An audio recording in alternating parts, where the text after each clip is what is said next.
এই আর মানে হচ্ছে রেশিও অ্যানালিসিস। কি রেশিও?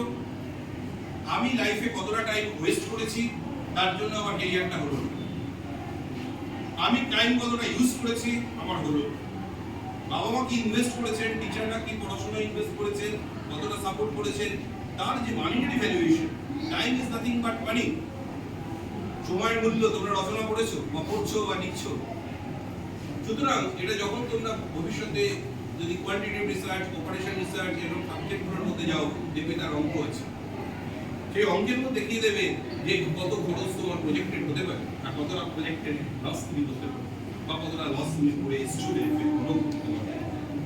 সে তবে হ্যাঁ, সেই ক্যালকুলেশন করার নিয়ম আলাদা, সেগুলো করতে গেলে আমরাই পারি, তোমরা পারো। কিন্তু যেটুকু বুঝিয়ে দিলাম, this ratio analysis is not for only bookish word, it is for a lifelong word and a life জীবন, রাইট? তাহলে ক্যারিয়ারের শব্দটা আমার কাছে ক্লিয়ার হয়েছে? হ্যাঁ কি না? ক্লিয়ার হয়েছে? এবার 11 বা 12 যে কোনো সময় থেকে ছেলেমেয়েরা আমাদের কাছে আসে, একটা ভুল হচ্ছে, আমাদের কাছে আসে ক্লাস 7 থেকে। স্যার কি করব? 7 থেকে আসে, তাদের উদ্দেশ্য কিন্তু অত লং টার্মে গ্র্যাজুয়েশন কি নিয়ে পড়বো এটা নয়।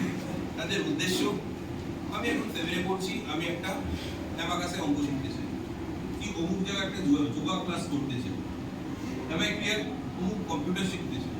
এবার একটা যে কোনো জায়গায় ধুম করে কম্পিউটারে ছেলেরা ভর্তি হয়ে যাচ্ছে, ক্লিয়ার? একদিকে যাচ্ছে তার গ্রহণযোগ্যতা, সেই সার্টিফিকেটের কি গ্রহণযোগ্যতা আছে গোটা ভারতবর্ষে, আদৌ আছে কি? আরেকটা হচ্ছে সেই কোর্স কন্টেন্টটা কি আছে যেটা আমাদের ছাত্রদের কাজে লাগবে। তুমি যে সেন্টারেই যাবে সে বলবে এই কোর্সটা হবে, তুমি এমন কোনো সেন্টার পাবে না যে সেই সেন্টার বলবে না যে এই কোর্সটা হবে। যখন ক্যারিয়ার গাইডেন্সের জন্য আমাদের কাছে আসছে, আমরা নিরপেক্ষভাবে তাকে অ্যাটাচ করি।